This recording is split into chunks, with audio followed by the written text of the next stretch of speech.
All right, what's going on, guys, and welcome back. So I just got off a long shift at work, during which we got the Pokemon Presents of this year, and there were two major things I wanted to sort of go over and kind of discuss the implications it could have on the franchise, especially with this first thing that you guys are seeing now. So if you don't know by now, we got two major things. We got Pokemon Champions, which this is the sort of intro trailer for, and we got some information regarding Pokemon Legends EA. So I'm just going to sort of just have this video playing on mute while I talk about some of my thoughts and sort of go over what we know about it. So why do I think Pokemon Champions is kind of a big deal? Well, and I made a video about this quite some time ago. I'll probably fish it out and have it linked below. But basically, I made a video talking about how, like, with the dex cuts and everything, they could really benefit from having sort of like a Pokemon Stadium 3 or a Battle Revolution sequel or something to that extent. And this new Pokemon Champions game seems to be exactly what this is. So if you look at, like, the battle that's going on right now, you could see they're using Terrestrialization against Mega Evolution, which is something you currently can't do in the games. And you also have, like, the Hisuian form for Samurott. I'm going to pull up a little bit here so you guys can kind of see this. And I think this was very calculated on their decision to have a Mega Evolution fighting against a terrestrialized Pokemon with the regional variant as well, because I think this is supposed to be like a hub for essentially all future Pokemon VGC and competitive and stuff like that. They're basically using the core competitive format, the core battle format for what seems to be competitive battles. It's going to be available for mobile and Switch, kind of like Unite. So that kind of leads me to believe the game might be free with, like, microtransactions or something to that extent. Maybe they'll be cosmetic. I'm not too sure. But this might be a way for them to have, like, a fully fleshed out roster of Pokemon in its own, like, specific game with different, like, regulation rule sets and stuff like that, where they can connect to the main games, because we know these are going to connect to Pokemon Home, so you will be able to bring your own Pokemon as well. And this might be their kind of way to, like, wrap it all into one thing, so they can focus on main series games, like, you know, having their limited dexes, while this game can kind of get updates over the years and allow for, like, a full national dex roster of Pokemon. That's at least the vibe I'm getting from this. I think this might become the new VGC platform. I think that's very possible.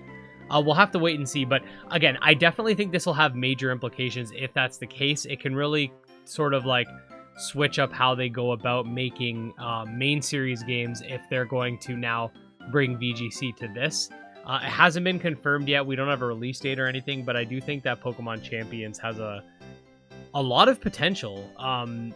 It definitely does. Like, you can have tons of different types of, like, battle modes and stuff like that. I don't know how deep they're planning on going with it. I'm guessing it's basically just going to be like a battle only game. Like, I don't even think it's probably not going to have, like, mini games and stuff like that, like Pokemon Stadium. I think it's going to be very specifically for PvP. So yeah, that'll be interesting to see for sure.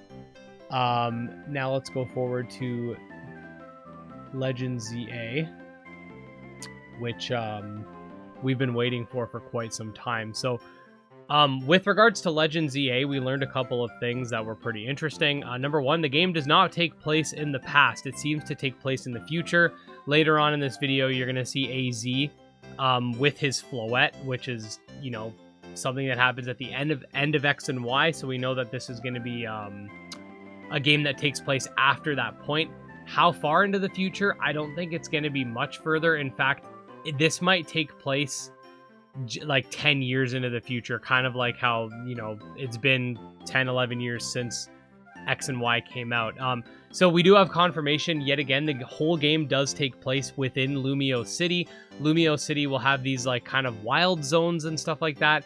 And you're going to be participating in some type of missions that are going to kind of come out of the hotel area. That's going to be sort of your hub.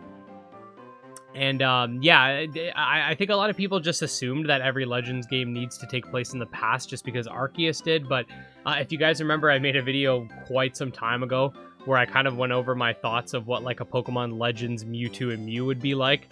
And that one was, like, situated like 50 years in the past, where Excuse me if I kicked something. Where basically like it had to do with like younger Blaine and like the events that led to the cloning of Mewtwo or whatever. I don't remember what I said, but I'll leave it linked below as well. But yeah, so the game takes place in the future. The starters are going to be Totodile, Chikorita, and Tepig for some reason. And Mega Evolution's back. I mean, I don't want to dive too much into the trailer. Like, PokeTubers have already, like, dissected every ounce of information.